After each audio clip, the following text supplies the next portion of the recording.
and welcome to a fairly rare sighting at this point in time, I would say, a Blu-ray update video. And this is basically covering stuff that I got mostly in the back end of 2023, a little bit in like January 2024. Right now I'm buying nothing.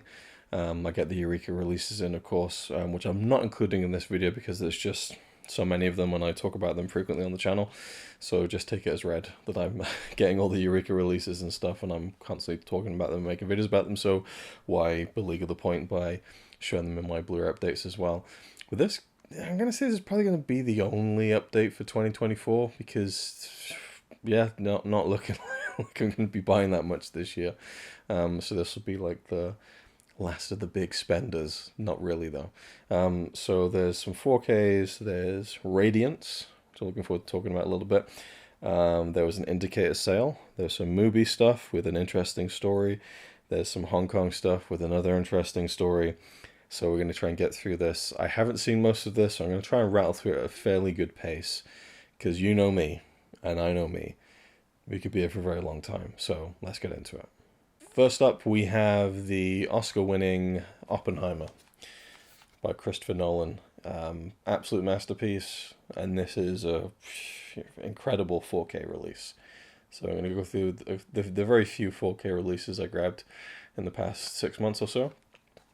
Great transfer, and the extras are really good on this one. I've done a separate review of this film if you want to hear my thoughts on it, but I do think it is a masterpiece, deserving all the big awards, but a really impactful and powerful film. And actually, as I was leaving the IMAX, when I saw Oppenheimer last year, I actually saw Christopher Nolan. He was there. I guess he was just would go to random screenings to see how it played with an audience and stuff. And I was like, "Hey, Chris, great film," and he just looked at me and just gave me the coldest kind of dead-eyed stare. And I thought, shit, should I have not called him Chris? Should it be Christopher Nolan? And he said, well, what did you think of the film? And I said, yeah, it was great. He said, are you entertained?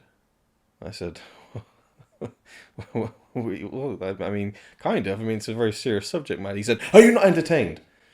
And I was like, I am entertained. And he turned around and walked away in a huff. And that leads me to my next 4K release, which is Gladiator by Ridley Scott. I'd never seen this film, and it's just one of those classics that had eluded me for some reason. I remember when it came out in 2000, and it was all the rage. The song, like that main theme was kind of, even if you hadn't seen the film, you heard that theme, and, you know, a lot of the, I would say iconography, but also the memorable lines from the film. Are you not entertained? Being one of them, of course, and the thumb going down, and you know it had its time, it had its day, but I missed that day, and so I decided if I was going to watch this film, I'd check out the 4K. Some of the effects in this, the digital ones, have aged terribly, especially when you kind of blow up the resolution to 4K. But I thought the film looked great. And I had a great time with it, and I'm going to talk about it in a couple of different videos coming up. One you won't see for a very, very long time. But yeah, Russell Crowe, Gladiator. In short, I thought it was great. Not my favorite film in the world, but we do talk about this in the future 24-hour movie marathon. I will be giving my thoughts in an Epic Film Challenge 2 video and deliberating over whether or not this is a film you should see before you die. This looks to be absolutely loaded with extras. I think we watched the theatrical version. Yeah, so there's theatrical, there's the extended version, audio commentary, and then a third disc with 2 hours of new content. I'm assuming there's like some beefy making of stuff. You can always trust in Ridley Scott's releases that there's going to be a really meaty kind of making of documentary. And this 4K release, I'm really over the moon with, actually. My mum got me this for Christmas. It was on sale on Amazon, and I was like, Mum, can you get that for me for Christmas at a really good price right now? Don't get it if it's not, you know, on the sale price, though. So she grabbed it for me, and it was a great Christmas present. There's a number of these sets. So there's a huge Uber set, and then there's a few different era sets. So this one is 100 Years of Warner Brothers. I'll try and read off the title from the side there. 100 Years of Warner Brothers. Classic Hollywood, 1930s to 1960s, 5-film collection. This is a gorgeous box. I really love the design. And inside we have The Wizard of Oz, Citizen Kane, Casablanca, Singing in the Rain, and Rebel Without a Cause, all in glorious 4K. And of course the camera, there you go, nice focus, and it's upside down, fantastic. But I really like the design of this, and I love the concept of the whole collection to just focus on like 100 years of a studio and to bring lots of their most famous releases in 4K. But all the other sets, it's either stuff that I have a lot of, or there's like films, there's Batman movies in them, or there's films that I own elsewhere, and so I don't think any of the other ones really cater fully to what I would want. But I love the design of this. It's a nice fold out digipack with a huge kind of timeline style thing here, and I can only assume that with all the sets you get the full timeline. I know there is kind of a big, again, Uber set with everything, and I think each film has the Blu-ray too, which I didn't even think about that, but that's nice. There's a Blu-ray of each film, and then the 4Ks, and so, you know, talk about the individual films a little bit. I haven't dived into this set at all as of yet, but it's just a really classy. I love the gold design of this one too. Really, really nice. I just love how this thing pops. Yeah, Wizard of Oz, classic. I love it. I'm looking forward to seeing that in 4K. Casablanca. It is Casablanca. Yeah, Casablanca. A film that lived up to the hype, much as Citizen Kane did. I haven't seen those films in a long time, so I'm looking forward to seeing the 4K versions. And then there's Singing in the Rain and Rebel Without a Cause, which I've never seen before, and I'm really keen to see both of them because I've not really seen anything of James Dean. And what's her name? Carrie Fisher's mum. Goddamn. You know, legendary. No, it's on the tip of my tongue and it's gone again. I haven't seen much of her anyway. Carrie Fisher's mother, which, you know, seems like it's a really that's what you call her, Carrie Fisher's mother. Well, you know, Eddie Fisher comes just, you know, clear as a bell in my mind, but the Deborah comes into it. It's not Deborah though. Is it not? Is it Deborah? I don't know. Will it say on the inside? I can save myself without having to get up and move all the lights and go to my phone and just, what is that woman's name? Singing in the Rain, Debbie Reynolds. There was a Deb in there somewhere. So Debbie Reynolds, Gene Kelly. I've seen a bit of. So yeah, classic films restored in 4K. It's Warner Brothers, so I feel like I'm in fairly safe hands when it comes to the 4K restorations, but of course time will tell. And then finally, this was one that I really loved watching on 4K. I have an upcoming discussion video on this with Matt Tatui. We do have an unreleased discussion on this film, which is David Lynch's Lost Highway.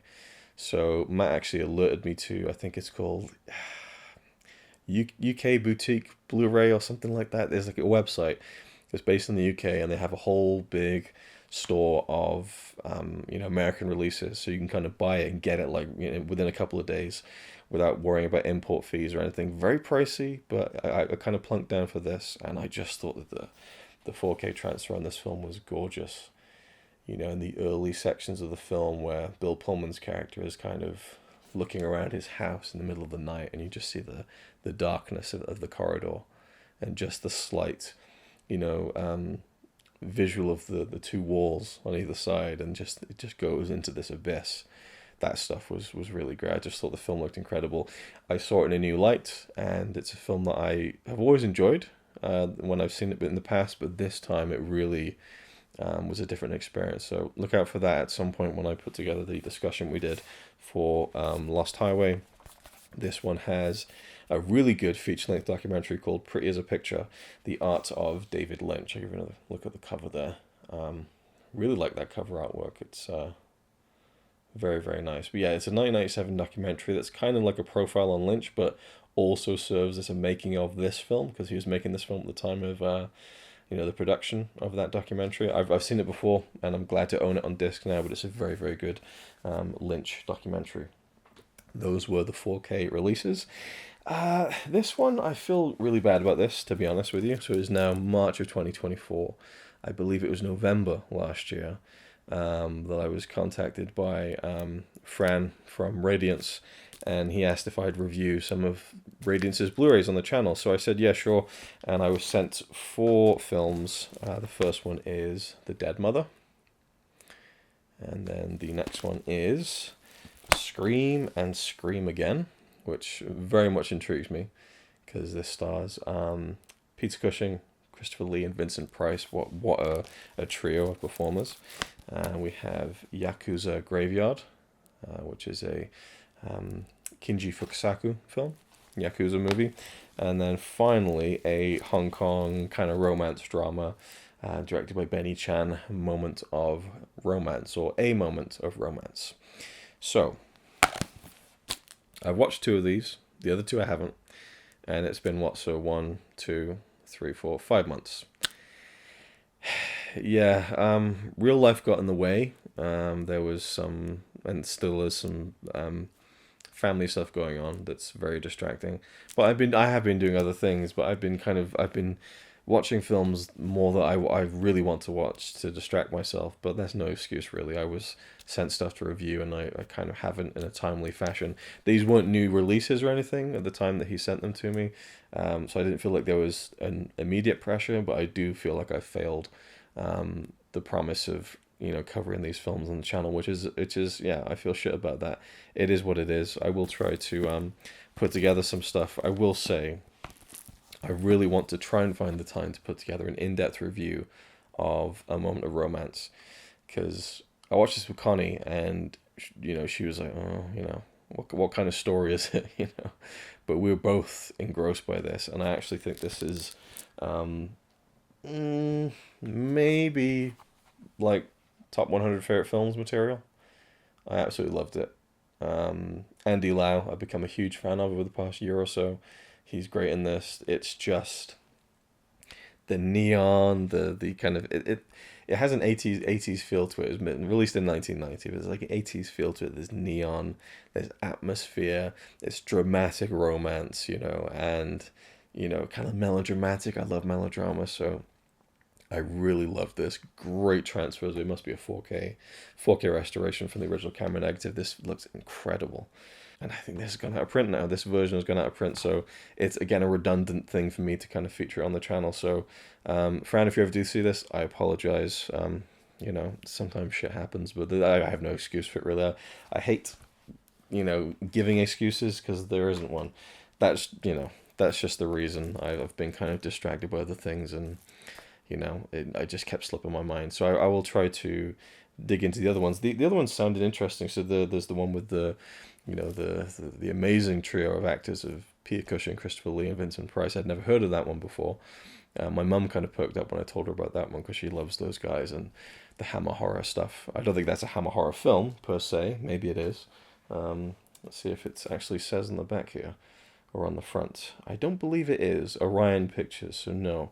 But it's, those guys you think of, that era and of those movies. And then the other one sounds very challenging, I have to say, The Dead Mother. And initially, the premise really grabbed me. And I can kind of read it from the front here. This man breaks into a house and leaves a woman dead and her daughter traumatized for life.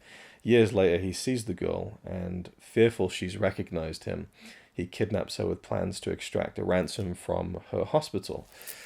I then looked into it and found that the daughter is kind of mentally challenged, and it just seems like a challenging watch. It's that one has been tough for me to justify ripping off the cellophane and diving into, especially with stuff going on at the moment. So I have not jumped into it yet, but I do plan to, and hopefully I can kind of redeem myself a little bit and deliver a review for it. I did also pick up, in the meantime, another Radiance release, a while back now, actually. I'm kind of at the point where now, if there's a Hong Kong release, I kind of want to get it, because I'm just, again, fallen deeply in love with Hong Kong cinema. This is called Visible Secret, directed by Anne Hui. I'm not sure if that's how you pronounce that particular surname, but this one jumped out at me. It's like kind of like a ghost story from what I read. Yeah, I don't want to look too much into it. I really don't. This one is high def transfer, an archival documentary, and then some contemporary stuff. So yeah, this is pretty loaded with extras. And I have to say, just in general, my impressions of Radiance in terms of the quality of the releases, the booklets, kind of the OB strip here with the information on the front and back. I really like the aesthetic of these releases. You can take this off and have the full artwork, of course. But yeah, just even down to like the font choices, that's something that I really, really kind of geek out about is kind of layout and font and everything. I really appreciate, flicking through some of these booklets and just liking the design of it and everything, and then the extras. And there's a great commentary on the Moments of Romance release by the ever trustful Frank Jang. Loved his commentary on this one. He really put into perspective, just how huge this film was when it came out, A Moment of Romance.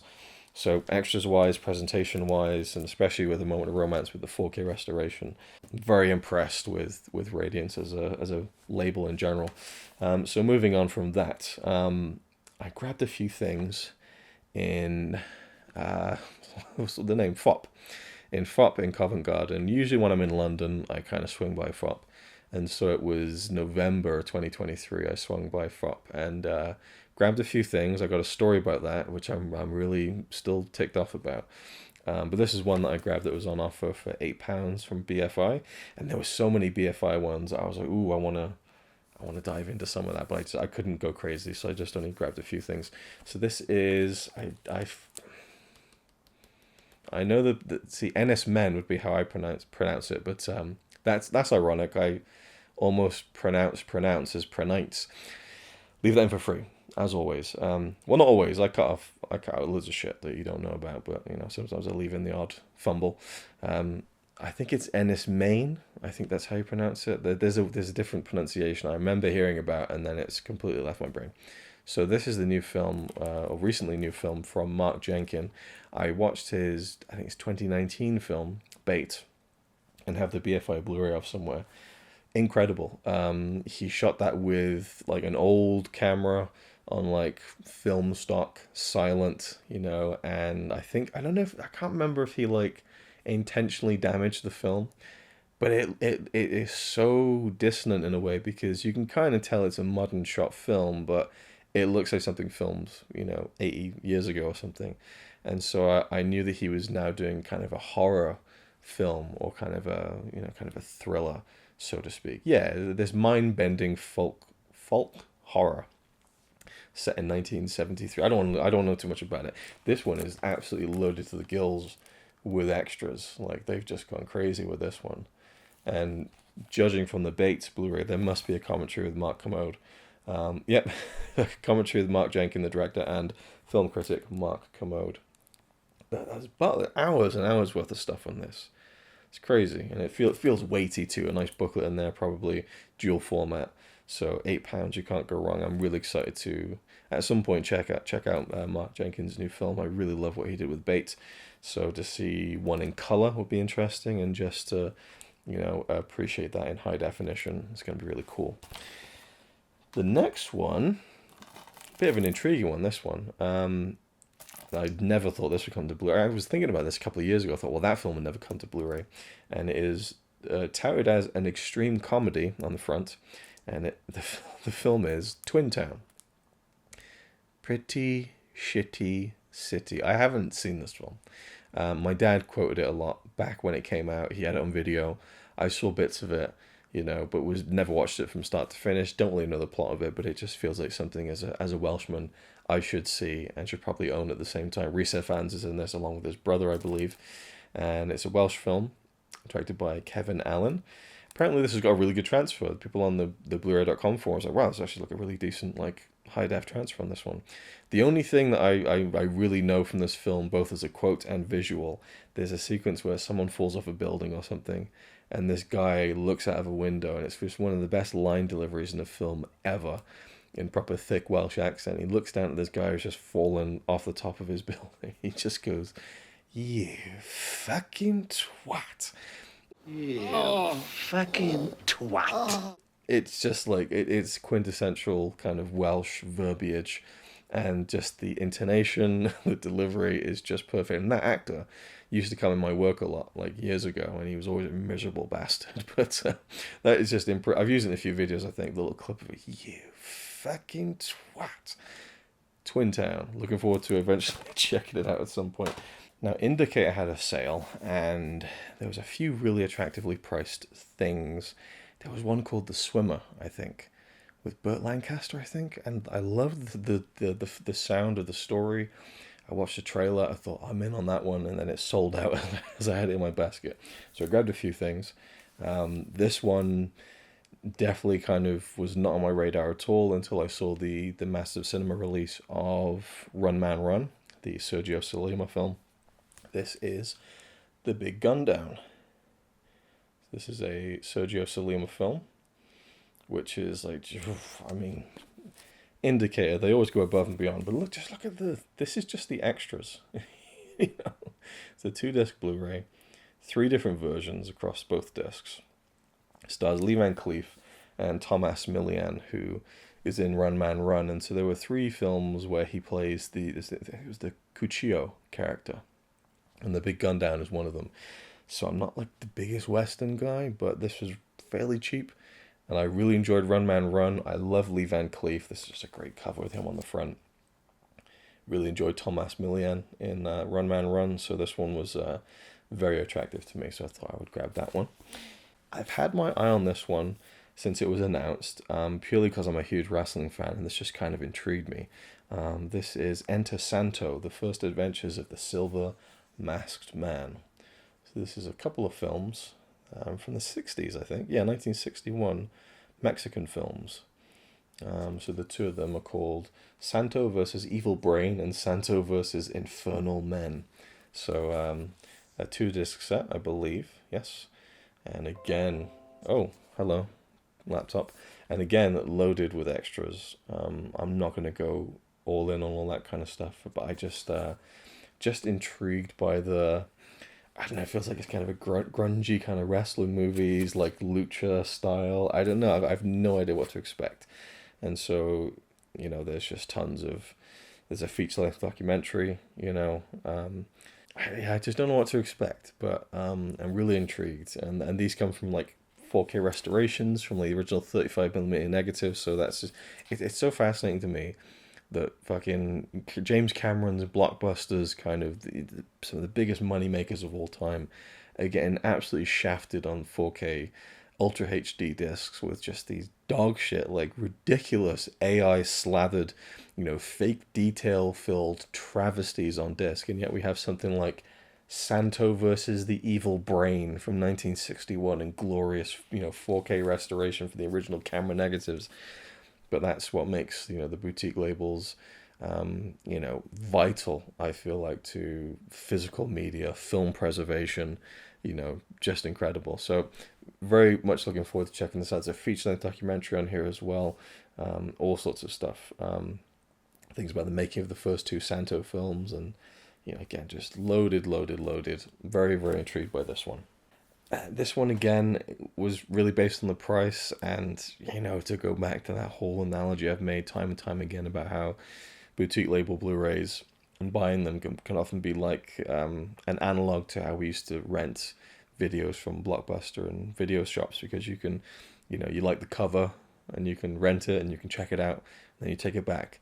And so in the case of boutique label releases, you can buy it, you can check it out. If you don't like it, you can sell it on for pretty much the same amount of money you paid for it, if not a little bit less. But this one, yeah, the cover, Remember the Night, really drew me in. And I do like romantic comedies from this era. From the ones that I've seen, this is written by Preston Sturges, or Sturges, and I've kind of liked the things I've seen from him.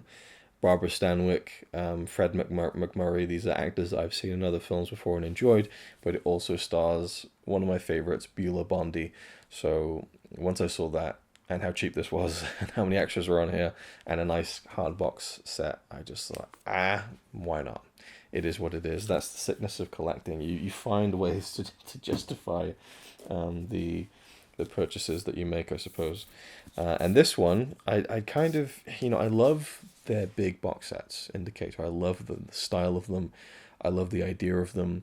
You know, the noir sets, the Columbia noir sets, all this stuff. Like the Hammer sets. I'd love to have all of them. I really would, but I just can't afford them. And it just is what it is. You got to pick and choose. But this one, given it was going down into a sale price again, I just thought I've got to give this one a shot. Because I am I would call myself a fan of John Ford, but I'm an admirer of his films. I like his films a lot. So this is John Ford at Columbia, 1935 to 1958. And so if I take off the old belly band, as they call it, This one is number 1022 of 6,000. So this is a number of films that John Ford. I love the spine there. That's a gorgeous spine. I'm going to get that without my face. Look at that. I love that. So this features 4 different films. The Whole Town's Talking from 1935. The Long Grey Line from 1955. Gideon's Day from 1958. And The Last Hurrah from 1958. And as you could expect, of course, it is, you know, absolutely jam-packed with bonus feature after bonus feature after bonus feature. And I'll quickly show you the covers of these things. I know practically nothing about any of them. Edward G. Robinson, I'm familiar with him, of course. Then we have The Long Grey Line. Maureen O'Hara, you know, very much a fan of her whenever I see her in a movie. So definitely one to look forward to. Jack Hawkins, Diane Foster, I've not heard of them before, but this is Gideon's Day. And of course, if you've seen any of these, please let me know your thoughts on them. Spencer Tracy, this one's got a big cast on the front here. Who do I recognize? John Carradine, Basil Rathbone, Donald Crisp. I do love Donald Crisp. There's a few, but not many. So this is The Last Hurrah. So again, I love director collections, and this one just looks really nice, and it was again pretty cheap, all things considered. So, and because it's not like John Ford or Columbia Volume 1, you know, that swayed my decision too, because I think with the volumes I kind of get, my OCD gets a bit twitchy, you know. And speaking of my OCD getting a bit twitchy, this was not a planned segue, but it fits in perfectly with the next story I'm going to tell you here. So I mentioned that in November of last year, I went to FOP, and I was mainly looking for movie releases. Now, whenever I'm in FOP, I go and check and see if their movie titles are on sale, because I like getting the slipcovers in the best possible quality I can get. So I don't tend to try and buy movie Blu-rays online. And it just so happened that that particular point in time, they were on sale. I went downstairs, I picked out all the ones I needed to kind of fill out my collection, because I love these things so much. And it was like £7-8 per disc. It's just fantastic. So I grabbed a few, about 4 or 5, I think it was, took them to the till, and the guy's like, okay. And he takes the Blu-rays in his hands, and he starts shuffling them. Right, like a deck of cards, and these are Blu-rays with slipcovers on them. And movie slipcovers are particularly prone to being dinged, or, you know, they're very delicate slipcovers, right? And so he shuffles them in his hand, he scans them, he shuffles them again, and then he kind of bangs them down on the till, on the counter, and then he slams them back down again on their front, and then he grabs a bag, and then as he puts them in the bag, he flips them back onto their front again, on the counter, and then he chucks them in the bag and gives. I just looking at him like, are you fucking kidding me? Are you actually fucking kidding me? This is a guy who works in a shop that, I mean, surely you should have some semblance, some iota of an idea that this is a place where collectors frequent. Okay? The kind of collectors who buy frequently from establishments like this and keep this place in business and you a job, and you're not aware of the fact that people like their editions to be nice and pristine, and he's just slamming them down. I just was stunned. I had nothing to say, because I was just so shocked at what was going on. Now, I'm not going to say who. It was actually a film director, was tweeting about FOP recently, and I messaged him and I said, and I told him the story, because they tweeted a picture of this guy, the guy who did it, and I was like, I'm not going to publicly say anything, but I just sent this director a message. I'd spoken to them before, and they're like, oh no, I've triggered a traumatic memory. So they found the funny side in it, but I was just like, I can't believe you just did this. So I had like an hour to get down to Victoria to get my coach back home. FOP was shutting in 2 minutes. I went straight downstairs with my bag, and I tried to find better copies to swap out the ones that had been dented, and like he dented them and bent them and stuff. And of course, a woman comes over who works there, going like, "What are you doing?" I was like, "I'm sorry, I just bought these." The guy was like slamming them down, so I'm just trying to get. You can check my receipt if you want. So she checked the receipt to check it was all in order and everything, and then she was trying to help me out and stuff, and it was very nice. See, she understood. She got the memo, you know. She had like a very thick accent, I remember, but she was very, very helpful, very kind, and and helped me to kind of, you know, to not kind of say, get out, you're trying to steal stuff. She recognized what I was doing, but she said, we're closing in 1 minute. I was like, I know. And I left, and I think a couple of them still were in again, I say rough condition, you know, and and I wholly and completely take on any criticism. Not that I think it is really worthy, but anyone who wants to say, like, you shouldn't be thinking about the slipcover, you should be thinking about the film, I understand, but here's the thing. I can be a collector who likes to have pristine copies in my collection and love the films and, you know, think the films are the main thing at the same time. Those two things can coexist, and they do. But I just felt like, motherfucker, you know, just come into this place, spend some money, and you just slam these things. I was just like, what? What? So again, I have a picture of this guy. I'm not going to show it, but and it's so funny. In the picture, he looks so smug. I'm just like, that fucking prick. I'm sure he's a nice guy. There's no bearing on him, but the absent-minded, like, shuffling of the Blu-rays and, like, dung, da, dung, da, dung, and then flipping them down again, flipping them onto the front. I'm just like, can I bag them? You know? Anyway. So here they are. I don't think I've seen any of them, so I'll just rattle through them very quickly because we need to start wrapping this video up, and there's a lot more things to go. This one is Pleasure. I did actually buy this again because the slipcover was, like, ravaged. It had a big dent in the middle and a crease. I don't know how he even pulled it off, but it bent on the front and torn slightly, and there was a big fold in the spine. So I bought another one. And yeah, I'll sell the other one, I guess. It is what it is. I haven't seen this film. Don't know too much about it. I know it's about someone who works in the sex industry. I believe this is a... oh, it's in English. I'm sure it's a Swedish film. Let's see. Yeah, I think so. Or at least the main character is Swedish. But yes. The thing I love about movie is that it's a proper world cinema label. You know, I love that about them.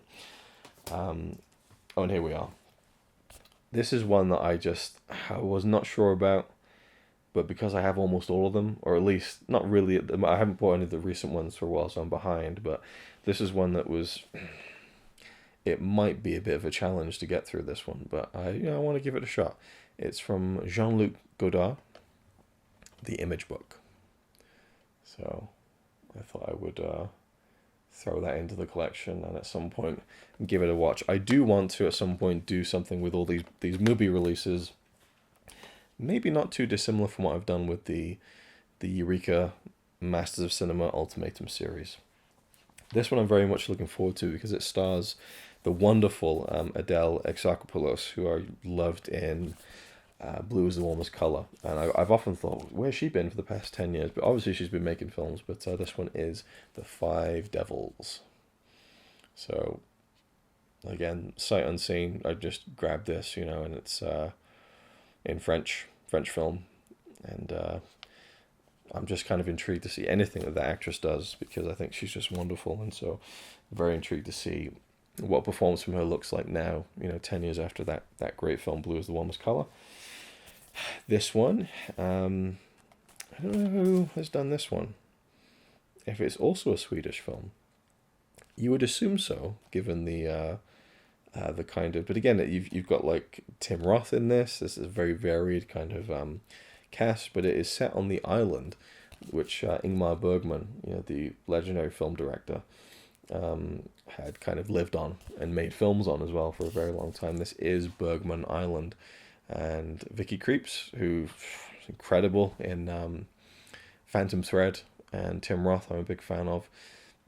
Again, this is the way it is with me. I do like to kind of just blind buy go into some of these things with really as little knowledge as possible. And the movie ones I've watched so far have just been, the stack is wobbling, choice. Oh, this is one that... they released it in 4K as well. They've started dabbling in 4K releases. I didn't want to go all the way with that one. This is one that I'm gonna, and I like, again, talking about OCD. The movies aren't numbered, so I'm holding the what's the fucking term? Holding. No, I reserve the right. I reserve the right to sell any of these at the drop of a dime because I'm not precious about having all of them, but intrigued to see if there are any that I would dislike so much that I would like to just sell them. This is a Paul Verhoeven film called Benedetta. So there was a 4K release of this. I just went for the normal, regular, bog standard edition to see what I think of it. Certainly not one that I'm kind of dying to watch. Which again, you can throw your popcorn at the screen and shout at how idiotic I am, but I am intrigued. You know, Paul Verhoeven, he's a director I like. So this one, yeah, I don't know, one for a rainy day perhaps. And finally, this one I just ordered online and got very lucky with in terms of the slipcover. This is a film by Davy Cho, and it is called Return to Seoul. Really like the cover on this one, at the risk of turning into Blu-ray down, but it is a Korean film with French language, interestingly enough, and also includes Cambodia 2099, a short film. So it's about someone who goes to visit Seoul after she was adopted, I think, to try and meet her biological parents and the culture and everything. That story feels like a very universal kind of a universally appealing one. The idea of that kind of journey, pilgrimage, kind of inner journey to kind of go back to your roots if you have had that kind of a life where you've been adopted. So the story very much appeals to me. So this one I'm really looking forward to checking out. So Return to Seoul, and that is all the movies. Couple more strays here. This one actually was essentially a gift from Matt Tatui. So cheers, Matt, for this one. He sent me a £10 Amazon gift card for Christmas and said, get one of the films from the 1001 Movies book, 1001 Movies You Must See Before You Die. He was starting to get back into that challenge again. So I went for Beauty and the Beast, the BFI release, which I almost got in FOP, but decided against. So this is the 1940s version, the French film. Who is the director of this one? Jean Cocteau, I believe. I've heard that name before. I'm not going to go into it in case I get something glaringly wrong. But this is from a French 4K restoration. The criterion of this has always appealed to me, but the transfer on this one, the new 4K restoration, is apparently just miles ahead of that. So it's a really stunning, transfer on this one, and it's from 1946. So I'm very much looking forward to seeing the Beauty and the Beast story, A in live action, 2 in black and white, 3 in French, and whatever else. So that one I'm quite keen to get to. This one I found in HMV just after Christmas, I think. Great price on this one, down from £25 to £12. It is the Arrow Video release of the Street Fighter trilogy, Sonny Chiba, Shinichi Chiba. I've really been enjoying Sonny Chiba's performances in some of the Eureka releases from last year, like the Bullet Train, Samurai Reincarnation, Fall of Akko Castle. But these are the films that I think really launched his career in the 70s, I want to say. Let's see if it has 1974 Toei. Yeah. So we have the Street Fighter, Return of the Street Fighter, and the Street Fighter's Last Revenge. I also have the Sister Street Fighter collection, which I bought a few years ago. So that kind of goes along with it, with a nice slipcover, a pretty healthy amount of extras as well, and definitely a set of films I'm keen to get into, as I'm really becoming quite a fan of Sonny Chiba's work, and these seem to be kind of seminal films in his career. It's nice to get beyond just knowing him as the guy from Kill Bill. This one is from, who's the Curzon film. They kind of I don't know if this is what Artificial Eye used to be, and they're just now called a Curzon film in terms of the Blu-ray branding. This is a Danish film, I believe, or is it? No, it's Icelandic, I think. Yes. I don't want to try and butcher the guy's name. Yeah. H. Palmason is what it says. Palmason? I don't know. Hilna Palmason. I don't want to butcher it or even attempt it too much. I guess I just kind of did. This is called Godland. This was on Amazon for like £6, and I thought I'd jump on the deal. I have seen one of the films from this director before, a short film called Nest. I watched it on the Mubi streaming service. I hope I'm thinking of the right director. I'm pretty sure I am, because I was hoping it would be on here as an extra, maybe, because it's Nest is a phenomenal short film. I highly recommend spending 22 minutes of your time. I think it's about 20 odd minutes, if you can find it. A wonderful film. It's just a single static shot of this nice kind of wild, not wild, what am I talking about? The fuck am I talking? It's Italy. It's a nice area of nature, a natural area, a natural habitat. It's a single static shot where a tree house is built, and you see it over the seasons, and you see the family and the father building the tree house and the kids playing on it, and it feels like a documentary until it's not. And I thought it was brilliantly put together, beautiful visually, and I'd seen some clips from Godland which looked similar in terms of the feel of the cinematography, and so I kind of was intrigued by this one. It's a very long one though. I think it's like an hour and 2 hours and 20 minutes, and it is in the kind of the square aspect ratio. So I really like that aspect ratio. I think that you can do a lot with the 1:33 to 1 aspect ratio. So I'm intrigued to check this out. But it is a long one. But it was really the great price that made me jump on this one as soon as I did. Now, as I mentioned before, Hong Kong cinema has become a big thing for me. I don't think I've seen any of these, so I'm going to rattle through them as quickly as I can. Just suffice to say, they got great extras from what I've seen, and I'm intrigued about all of them, but I do need to start wrapping this video. It's me. Hey, it's me, right? But first of all, I have two Eureka releases, two old Eureka releases here. I have The Bride with White Hair, directed by Ronnie Yu, I believe. Yeah. Which I'm very much looking forward to seeing. This one looks really good. And I have a Choi Hark film, Time and Tide. Now, there are no slipcovers for these two, but there should be. So I had a W.H. Smith gift card for my nan for Christmas. I was like, God, what do I buy with that? There's a few books I was thinking of getting. And then I thought, oh, I wonder if they do Blu-rays. And they got all these Blu-rays, and they had these two releases in their limited edition versions. And it even says on the website, limited edition O-ring slipcover and booklet. Perfect.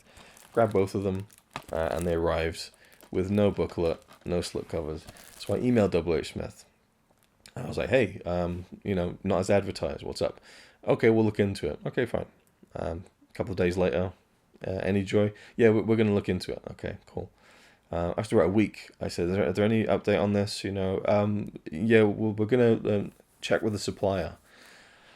Okay, and I said, look, it's simple, like it's advertised as with this and so on. So at this point, I'll just send them back, and can I get my money back? And they're like, oh yeah, that's fine.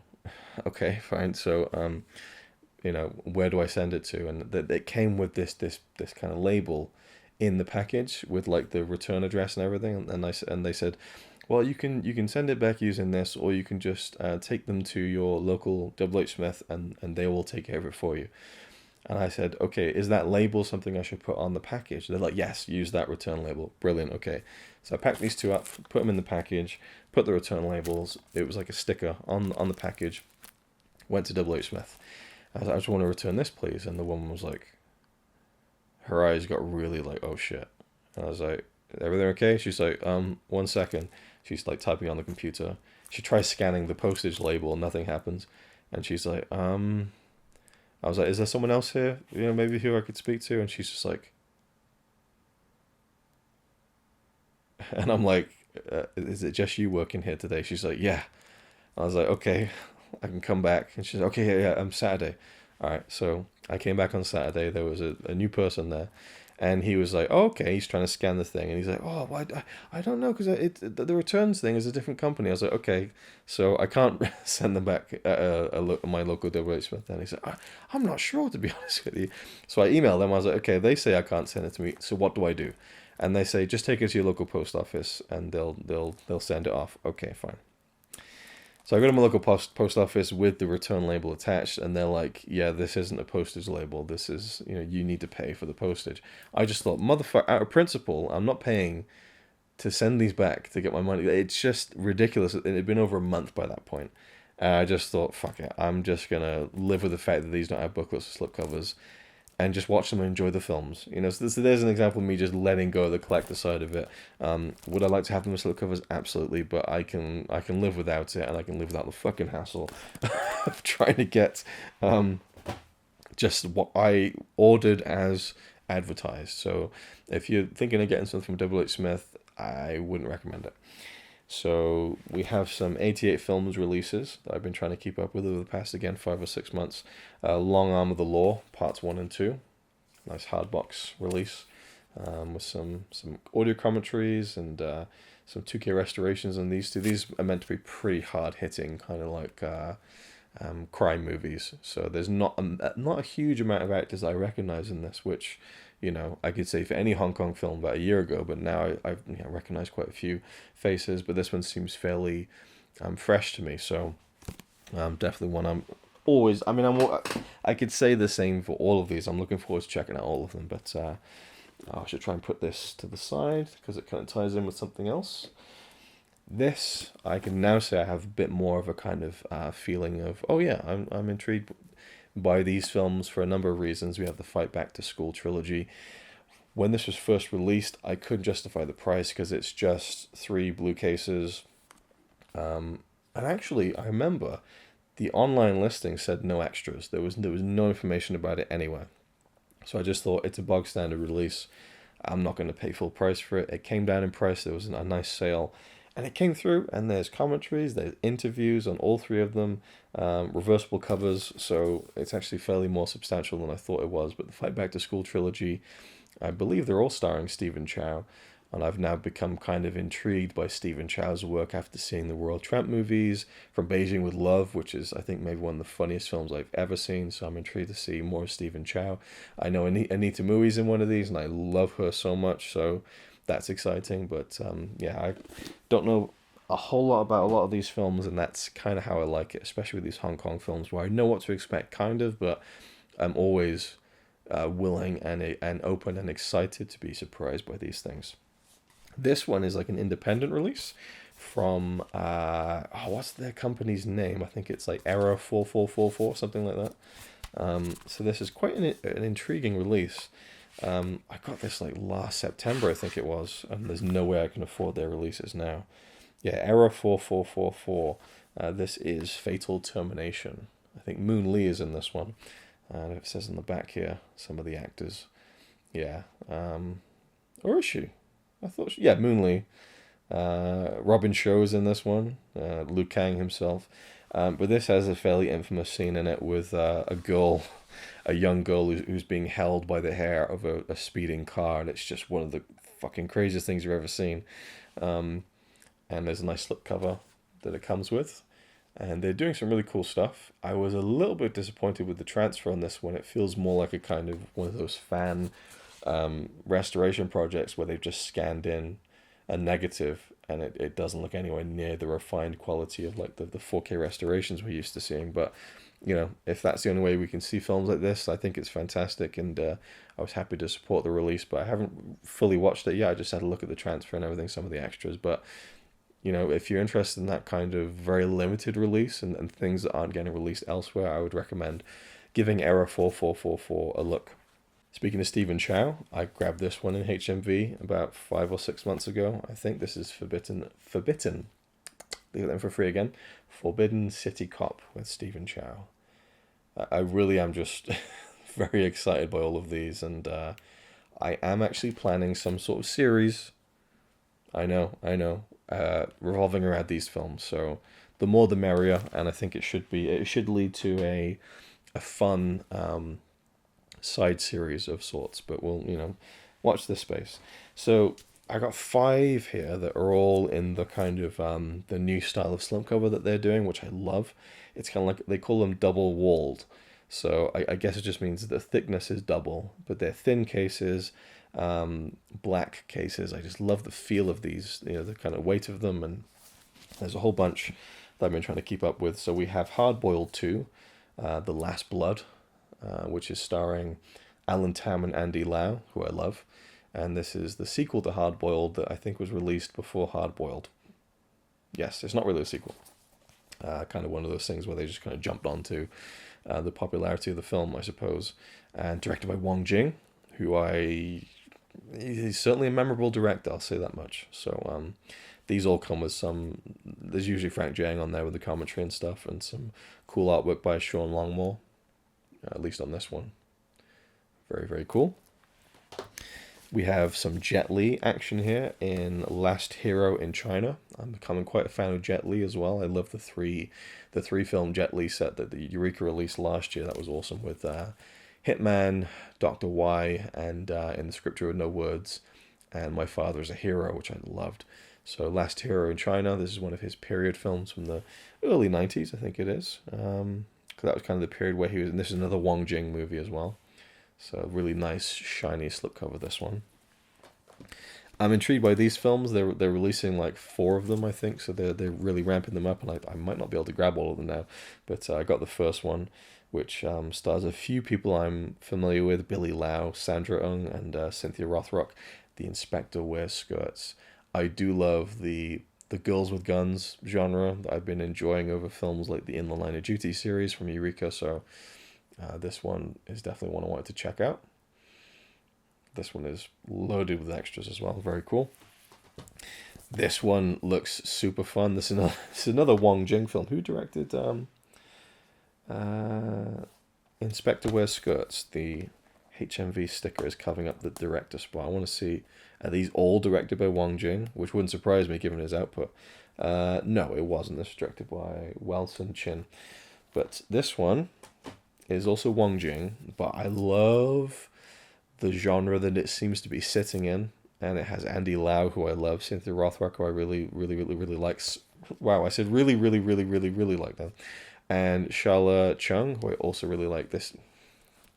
Enough with the really likes, Luke. Okay, think of better words. Grab a fucking thesaurus. I knew this was going to be a long one, but holy shit, I apologize for the flubs. Magic Crystal. This just looks super fun. In the kind of horror, kind of fantasy action style of Hong Kong cinema that I absolutely love. So it says in the back here that Wong Jing remixes E.T. into a wacky comedy caper. So I'm all in on that one. And then finally we have a Ronnie Yu film, which is The Postman Fights Back, which stars Chow Yun-fat and yeah, I think that's the Lung Ka-yang. No, Lung Ka-yang. That's not an actor I recognize. There's actually an audio commentary with Frank Zheng and Ronnie Yu. And then another commentary with just Frank Zheng on his own. Another commentary with Stephen Hammond. There's like all sorts. I think it's 2 different versions. Export cuts. Okay, yeah. So I think there's 2 different versions of this film. So, yeah, 88 films. An interesting company, to say the least. I'll leave it at that. But I like the Hong Kong stuff. Are we almost through? No, there's a few other things. 88 Films years ago released a number of Jackie Chan movies, and I grabbed all of them. And they had kind of ugly slipcovers, and I watched a few of them, and I kind of enjoyed them, but once they kind of started ramping up their releases and kind of doing proper like 2K restorations or licensing the 2K restorations and stuff, and their Jackie Chan releases went from strength to strength. They kind of floated the idea like, would you guys be interested in us going back to those original releases we did and beefing them up with the new restorations that are now available? So the first one was Snake and Crane Arts of Shaolin. It's a great cover on this one. Much better than the original slipcover. This is a hard box set, so they've kind of gone all out with this one. Loads of new extras by the looks of it, I think, compared to the original release, and a 2K restoration, which looks apparently leaps and bounds better than the original release. But because I already had it, I just again couldn't justify the price. So this went into a sale price, and I decided to pull the trigger on it. There's another one, Battle Creek Brawl, I think it is. And I didn't love that film, to be honest, so I don't think I can justify picking it up. You'd have to be a real Jackie Chan completist, and I feel like I am maybe, but I don't know. I'm going to wait and see if that drops to a more palatable price. But there was another one that's this one is far more interesting to me than the because again, yeah, with Jackie Chan, there's all sorts of different eras of him. You know, the more recent Hollywood era, the initial Hollywood era, I suppose you could call it, in the late 90s, early 2000s, his golden era in the 1980s, his beginnings in period films in the 70s. So Snake and Crane, Arts of Shaolin, 1978. So I'm not the biggest fan of his 70s stuff. You can see the little nuggets of brilliance from him, but it's the 1980s when he really just fucking made these masterpieces. But this one is, I think, from 1992, so still in like the golden Hong Kong era. And this one is directed by Choi Hark and Ringo Lam. I didn't know that. Love the concept of it. Love the cover, twin dragons. So I think when this first was announced, there was like a kind of funky design where the title was mirrored. People thought it was confusing, so they eventually changed it, actually. Listen to the fan feedback. But we got Jackie Chan twice. We got Maggie Cheung, who I love. And yes, Jackie Chan, Maggie Cheung, Nina Lychee, and Jackie Chan. I love that detail there on the front.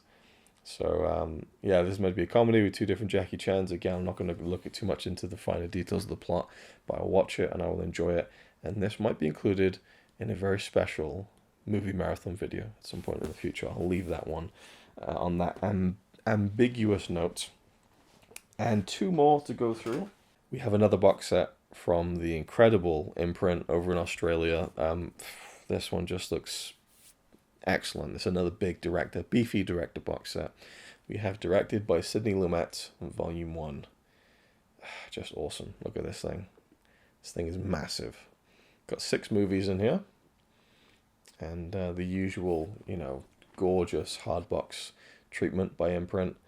These guys they know what they're doing when they make a box set, So we'll go through some of the films. Well, not some of them. We'll go through all of them. I've only seen one of them, so I can't test too much the quality as of yet. But we have Rod Steiger in The Pawnbroker. So this is from 1964. And then we have The Group from 1966. And I've looked into the extras. I'm going to do a kind of dedicated video on this, of course, and kind of go through the plots of these films and my impressions of them. The Deadly Affair from 1967. It seems most of these are from 2K scans as well, so nice restorations. You Only Lose Once, starring James Mason, 1972. Another 2K scan on this one as well. And then 2 films that I already have in the MOC collection. So the first one here they're both from 1973. Sean Connery in The Offense. 2K scan again. And then finally, the film that I have seen, Al Pacino in Serpico. Serpico's been shot. So this one is also from a 2K scan. I don't know if this is a more updated transfer than the Masters of Cinema release. It may very well be. So this is a great crime film based on the real-life story of Frank Serpico, who was a man who worked in the New York Police Department and was witness to a lot of corruption and eventually ended up being a whistleblower. And this is a very tense, very incredible drama with Al Pacino, who it's one of my favorite Pacino performances, I think, of the many that he's given over the years. But yeah, I'm very intrigued to see if this is a new scan compared to the MOC release. But damn, I just love it when you get a nice big chunk of a director's work in one box set, and I love how these things look as well. Nice clear cases, the thick box, and I'm intrigued to see what they do with a potential volume 2. It'd be really nice to get like a big chunk of his, like, I don't know how big his filmography is really. I'm no expert by any means, but yeah, I just love the look of this thing. And I've said before many times, director box sets are some of my absolute favorite things in physical media. So I'm very excited to one day get into all of this and check out more of his films, because the ones I have seen I've really enjoyed. And I think, yes, there is a bonus disc on this one to make the deal even sweeter. There is a bonus disc on this set, which includes One Step Further, Becoming Lumet, a feature documentary detailing the first half of this celebrated filmmaker's career, produced, I'm assuming, by Imprint themselves. And there's a whole bunch of featurettes of people who've worked with him and worked on his films as well. So, yeah, the bonus disc also has a commentary on Serpico. That's interesting. So there's no commentary on Serpico on the actual Serpico disc, but it's on the bonus disc. I'm not sure why that is, but I'll find out. And oh wait, what there's hang on a second. The Pawnbroker, The Group, The Deadly Affair, Okay, You Only Lose Once is not the title of the film. It's called Child's Play.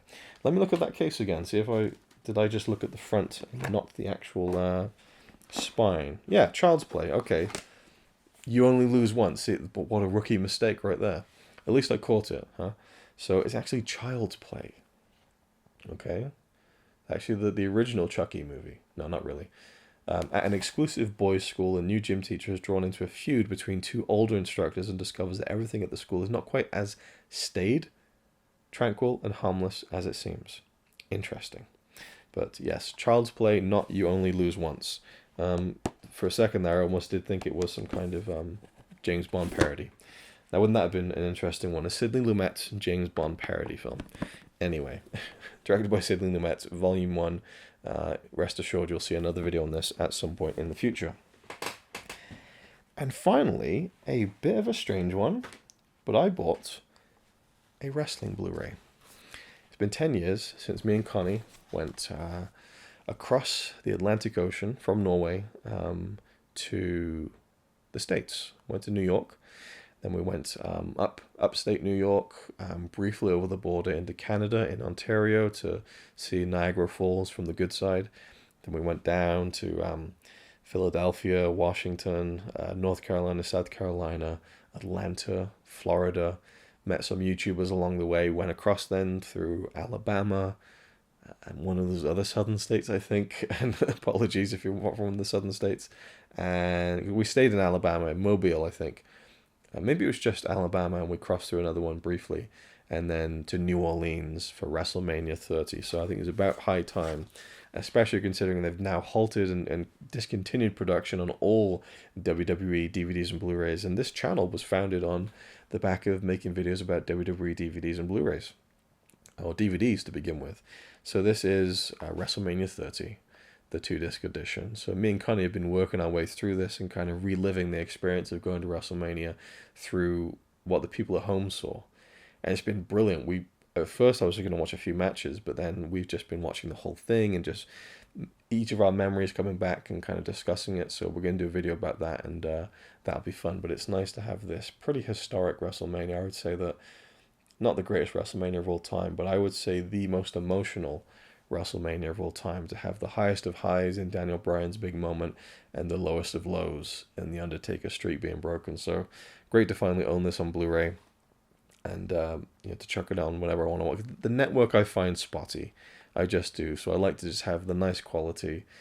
And I will say the quality doesn't look incredible on the Blu-ray. It's serviceable, but at least it's not something that I would glitch. I need to kind of wait to pause and go back, and then the quality drops. I hate that shit. The network is not a stable streaming service, so WrestleMania 30. And we come mercifully to the end. Thank you for watching. I hope you enjoyed. Leave any and all thoughts you have about the Blu-rays that I've shown in this video. If you've seen them, if you've seen the films, what you've been picking up lately, I'd love to hear. And finally, if you would like to see more videos like this, or any of the videos I make on my channel, please consider checking out my Patreon page to expand my storage capabilities so I can actually back up a lot of this stuff and continue to make long videos like I like to make, which is becoming increasingly difficult with the very limited storage space I currently have. So that's the main focus of my Patreon at the moment is, and really that's all it is just storage. So check it out, and or not. Either way, thank you for watching. I hope you enjoyed. And I will see you again, mercifully, in the next video.